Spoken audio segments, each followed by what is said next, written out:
Hi all government job aspirants, welcome to my YouTube channel JN Studies for Government Jobs। আজকে আমাদের topic হচ্ছে GK part 28 এবং আজকে আমাদের জিওগ্রাফি স্পেশাল। জিওগ্রাফি থেকে খুব ইম্পর্টেন্ট প্রশ্নগুলো আজকে আমরা ডিসকাস করব। ফার্স্ট প্রশ্ন দেখো কি বলেছে, মৌসুমি বায়ু ভারতে কোন রাজ্যে প্রথম প্রবেশ করে? এটির অ্যান্সার হচ্ছে কেরালা রাজ্যে। ভারতের কেরালা রাজ্যে প্রথম মৌসুমি বায়ু প্রবেশ করে।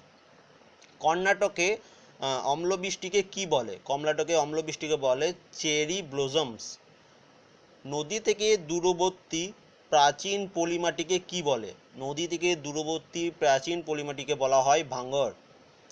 নদীর তীরবর্তী নবীন পলিমাটিকে কি বলা হয়?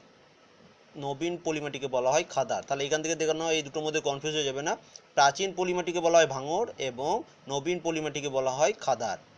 নেক্সট দেখো, কালো মাটি কোন শিলা থেকে সৃষ্টি হয়? মোস্ট ইম্পর্টেন্ট প্রশ্ন এটা। কালো মাটি সৃষ্টি হয় ব্যাসাল্ট শিলা থেকে। ছোট নাগপুর মালভূমিতে কোন মাটি দেখা যায়? ছোট নাগপুরের মালভূমিতে ল্যাটেরাইট মৃত্তিকা দেখা যায়। দেখো এই প্রশ্নগুলো কিন্তু অনেকবার এক্সামে এসছে, তাই একদম পুরো মুখস্থ করে নেবে। সিরোজেম মাটি কোন শিলা থেকে সৃষ্টি হয়? সিরোজেম মাটি বেলে পাথর থেকে সৃষ্টি হয়। কোন অরণ্যাঞ্চলে পটসল মাটি দেখা যায়? সরলবর্গীয় অরণ্যাঞ্চলে পটসল মৃত্তিকা দেখতে পাওয়া যায়। মরু অঞ্চলের মাটি কি নামে পরিচিত? মরু অঞ্চলের মাটি সিরোজেম নামে পরিচিত। শ্বাসমূল দেখা যায় কোন শ্রেণীর উদ্ভিদে? দেখো এই প্রশ্নটাই কিন্তু এসেছিল ওয়েস্ট বেঙ্গল লেডি কনস্টেবলে। ম্যানগ্রোভ এক্সাম্পল দিতে বলেছিল, গড়ান, এটা হবে এক্সাম্পল। ঠিক আছে। ভারতের বৃহত্তম ম্যানগ্রোভ অরণ্য কোনটি? ভারতের বৃহত্তম ম্যানগ্রোভ অরণ্য আমরা সবাই জানি সুন্দরবন। কিন্তু নেক্সট জানো না সেটা একবার দেখে নাও। ভারতের দ্বিতীয় বৃহত্তম ম্যানগ্রোভ অরণ্য কোনটি? ভারতের দ্বিতীয় বৃহত্তম ম্যানগ্রোভ অরণ্য হচ্ছে মহানদীর মোহনায় ভিতরকণিকা। এই ভিতরকণিকা এটি হচ্ছে ভারতের দ্বিতীয় বৃহত্তম ম্যানগ্রোভ অরণ্য এবং প্রথম তো সুন্দরবন আমরা সবাই জানি। নেক্সট দেখো কি বলেছে, ভারতের কেন্দ্রীয় অরণ্য গবেষণাগার কোথায় অবস্থিত? ভারতের কেন্দ্রীয় অরণ্য গবেষণাগার উত্তরাখণ্ডের দেহরাদুনে অবস্থিত। এই প্রশ্নটাও কিন্তু অনেকবার এক্সামে এসেছে। মরু অঞ্চলের উদ্ভিদকে কি বলা হয়? মরু অঞ্চলের উদ্ভিদকে বলা হয় জেরোফাইট। এটা রেলের গ্রুপ ডিতে এসেছিল এই প্রশ্নটা। রবার গাছের রস কি নামে পরিচিত? রবার গাছের রস ল্যাটেক্স নামে পরিচিত। ভারতে কোন রাজ্যে রবার গাছ দেখতে পাওয়া যায়? এটি অ্যান্সার হচ্ছে কেরালাতে। কেরালাতে রবার গাছ দেখতে পাওয়া যায়। সামাজিক বনসৃজন কথাটি প্রথম কে ব্যবহার করেছিল? এই কথাটি প্রথম ব্যবহার করেছিল জে.পি. ওস্টোবি। নেক্সট দেখো, কাকে ভারতের আখ রাজ্য বলা হয় বা কোথায় সব থেকে বেশি পরিমাণ আখ উৎপাদন হয়? এটির অ্যান্সার কি হবে? উত্তরপ্রদেশ, ইউপি। ইউপিকে বলা হয় ভারতের আখ রাজ্য বা ওইখানে সব থেকে বেশি পরিমাণ আখ উৎপাদন হয়। দক্ষিণ ভারতের প্রধান বাগিচা ফসল কোনটি? দক্ষিণ ভারতের প্রধান বাগিচা ফসল হচ্ছে কফি। জোয়ার বাজরা ও রাগিকে একত্রে কি বলা হয়? জোয়ার বাজরা ও রাগিকে একত্রে বলা হয় মিলেট। ভারতে দুটি বাগিচা ফসলের নাম লেখো। এটা আমরা সবাই জানি, চা ও কফি হচ্ছে ভারতের দুটি বাগিচা ফসল। চা উৎপাদনে ভারতে কোন রাজ্য প্রথম? আমরা সবাই জানি যে আসাম রাজ্য হচ্ছে চা উৎপাদনে সবাই প্রথম এবং এই প্রশ্নটা WBCS, West Bengal SI, West Bengal constable, railway group D সব এক্সামে কিন্তু এসেছে, তাই খুবই ইম্পর্টেন্ট। কাকে দক্ষিণ ভারতের ধানের ভান্ডার বলা হয়? দেখো দক্ষিণ ভারতের ধানের ভান্ডার বলা হয় তামিলনাড়ুকে। তোমরা এটা কমেন্ট করে জানাবে যে ভারতের ধানের ভান্ডার কোন রাজ্যকে বলা হয়। এটা তো শুধু দক্ষিণ ভারতে। কোন বন্দরের মাধ্যমে ভারতে সর্বাধিক চা রপ্তানি হয়? দেখো এই প্রশ্নটা খুব ইম্পর্টেন্ট, এগুলো গ্র্যাজুয়েশন লেভেলের এক্সামে এই প্রশ্নগুলো আসে যে কোন বন্দরের মাধ্যমে ভারতে সর্বাধিক চা রপ্তানি করা হয়। রপ্তানি করা হয় কোন বন্দরের মাধ্যমে? কলকাতা বন্দরের মাধ্যমে। ভারতীয় টি বোর্ড কোন শহরে অবস্থিত? ভারতীয় টি বোর্ড কলকাতা শহরে অবস্থিত। ভারতের চা গবেষণা কেন্দ্র কোথায় অবস্থিত? ভারতের চা গবেষণা কেন্দ্র অবস্থিত হচ্ছে অসমের জোরহাটে এবং কেরালার কাসারগড়।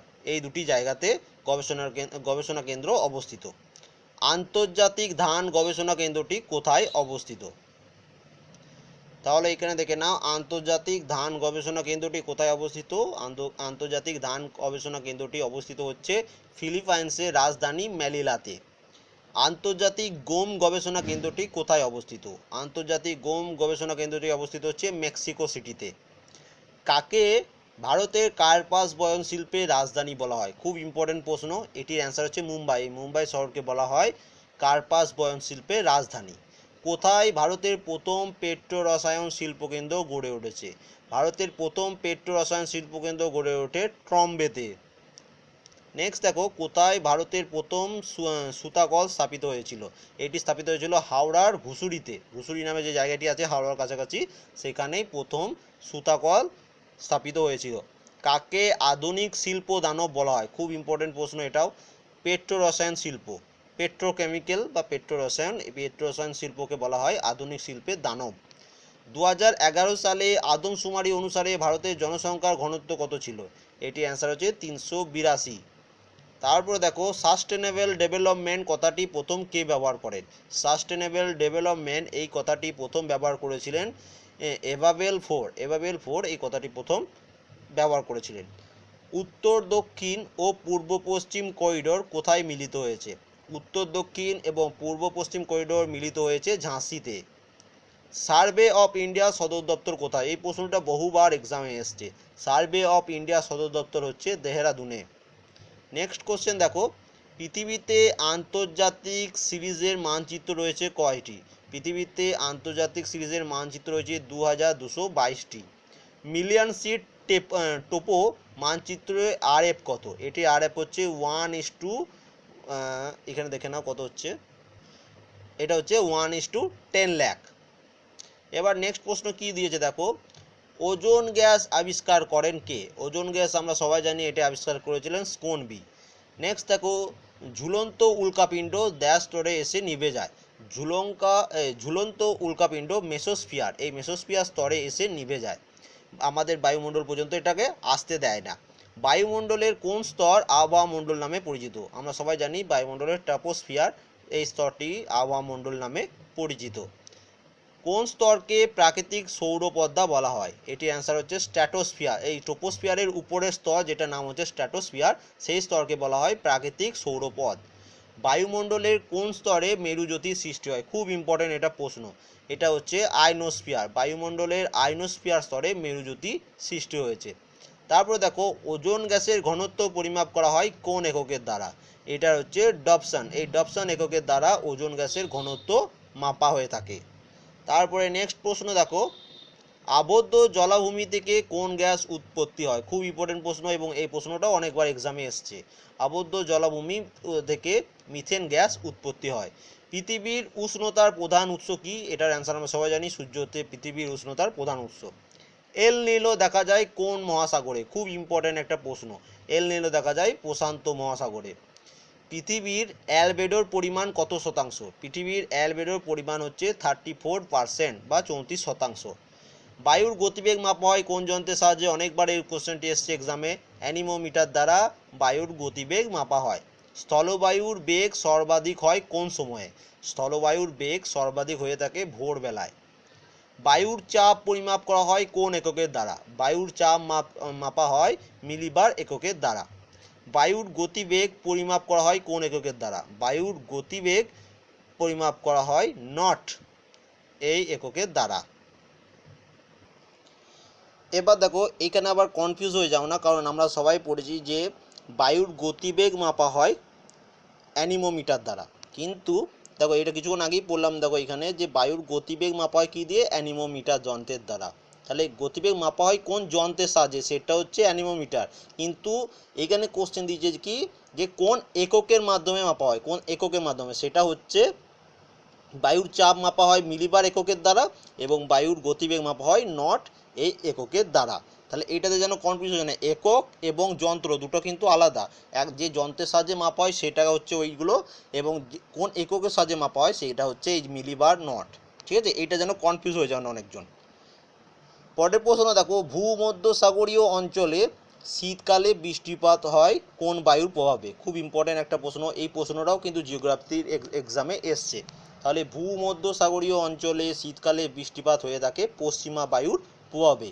কোন বায়ুকে স্থল ও সমুদ্র বায়ুর বৃহৎ সংস্করণ বলা হয়? মৌসুমী বায়ু।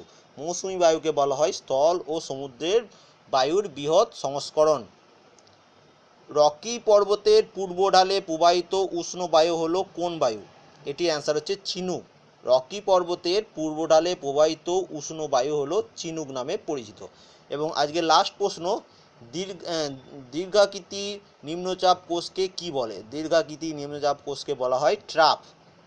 এবার দেখো টোটাল তাহলে আজকে আমরা জিওগ্রাফি থেকে টোটাল 50টা প্রশ্ন আজকে আমরা ডিসকাস করে নিয়েছি। যদি ভিডিওটি ভালো লেগে থাকে অবশ্যই লাইক করবে, কমেন্ট করবে এবং শেয়ার করে নেবে তোমাদের ফ্রেন্ডদের সাথে, এবং কেমন লাগলো সেটাও তোমরা অবশ্যই কমেন্ট করবে। এবং তোমাদের যদি মনে হয় কোনো প্রশ্নের অ্যান্সার আমি ভুল বলেছি অবশ্যই কমেন্ট করে দেবে, তাহলে আমি সেটা বলে দেবো। এবং এটারও পিডিএফ আমাদের টেলিগ্রাম চ্যানেলে দিয়ে দেবো, যাদের যাদের দরকার তারা টেলিগ্রাম চ্যানেল জয়েন করে নেবে। এই ভিডিওটি ডেসক্রিপশনে আমাদের টেলিগ্রাম চ্যানেলের লিঙ্ক দেওয়া আছে। টেলিগ্রাম চ্যানেলে কীভাবে জয়েন হবে সেটা আমি বলে দিচ্ছি। প্লে স্টোর থেকে টেলিগ্রাম বলে অ্যাপসটি ইনস্টল করবে, তারপর ওটা হোয়াটসঅ্যাপের মতনই একটি অ্যাপস, যেটা ইনস্টল করার পর আপনার ফোন নাম্বার দিয়ে লগ ইন করবেন। সেটা একদম সিকিওর, আপনার ফোন নাম্বার কেউ দেখতে পাবে না, শুধু আমিও দেখতে পাবো না, শুধু আপনিই দেখতে পাবেন। এবং এই ভিডিও ডেসক্রিপশনে যে লিঙ্কটা দেওয়া আছে সেই লিঙ্কে ক্লিক করলে তখন ডাইরেক্ট আমাদের ওই চ্যানেলে চলে যাবেন, এবং ওখানে জয়েন বলে একটি অপশান আসবে, সেই জয়েন অপশানে ক্লিক করলেই আমাদের চ্যানেলের সমস্ত পিডিএফ একদম ফ্রিতেই ডাউনলোড করে নিতে পারবে ওখান থেকে। অ্যান্ড যারা আমার চ্যানেলে নতুন, ভিডিওটি ভালো লেগে থাকলে অবশ্যই সাবস্ক্রাইব করে নেবে পরবর্তী এরকম ভিডিও আরও পাওয়ার জন্য। Thank you for watching.